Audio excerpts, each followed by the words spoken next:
Of course, everything's fine, darling. Why wouldn't it be?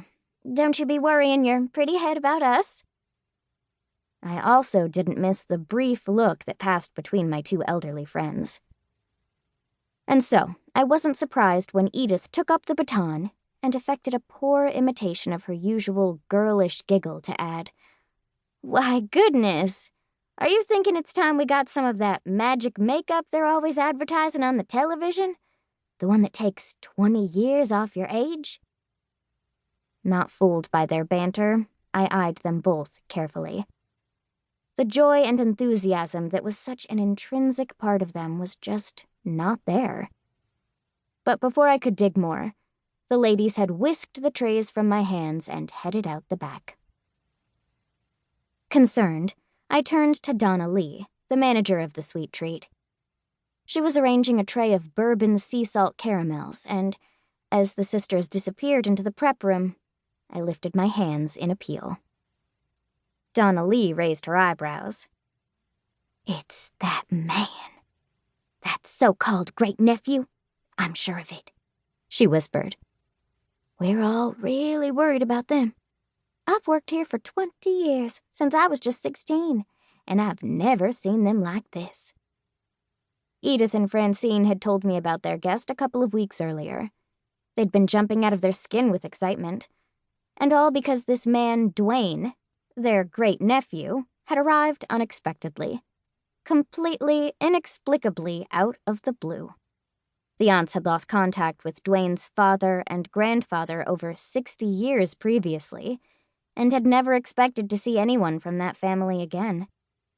To have their great-nephew seek them out was like a dream come true. "What's worrying them?" I asked quietly. "I'm not sure. I'm just guessing from what I've heard. Their conversations with each other, the noises up there, but..." She hesitated, raising her gaze heavenward. "We all think he's changing their home around, renovating or something." I frowned, following her lead, and lifted my own gaze. Of course, all we saw was the pristine store ceiling. But above that was the sisters' residence. As far as I knew, they'd lived there since they were very young. Why? Good question. Why does anyone start pulling walls out of a perfectly good house, especially the house of people he's only just met? Very good question. Edith returned a moment later, and even though Donna Lee and I had stopped talking, she knew. It was there in the look she cast over us both, and in the way her mouth thinned into a firm line. Guilt swamped me. "Miss Edith, we weren't gossiping for gossip's sake. We're really worried about you." She opened her mouth, probably to argue, and my heart broke when no words came. Her lips trembled, and she stood before us, blinking rapidly as though fighting back tears. I moved toward her, but Francine was closer, offering a whispered word of comfort as she placed a protective hand on her sister's shoulder. Edith lifted her own hand to cover Francine's, and the two beautiful ladies stood in silent tableau until Edith was able to regain some composure. Finally, Francine drew herself up and spoke.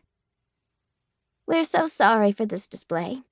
We don't usually air our concerns in public." I shook my head. "Miss Francine, you have nothing to apologize for, but please, if there's a problem, we, your friends, would like to help." When she didn't answer, I bit the bullet. "I know you have Dwayne staying here.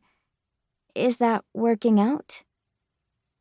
Neither woman looked at me, but I noted the hand on Edith's shoulder tightened its grip. Francine remained stoic. "It's to be expected. There'd be a few bumps along the road when a long-lost relative comes back into your life. We're still getting to know each other." Drawing in a deep breath and praying for the right words, I tiptoed deeper into their distress. "I guess there would.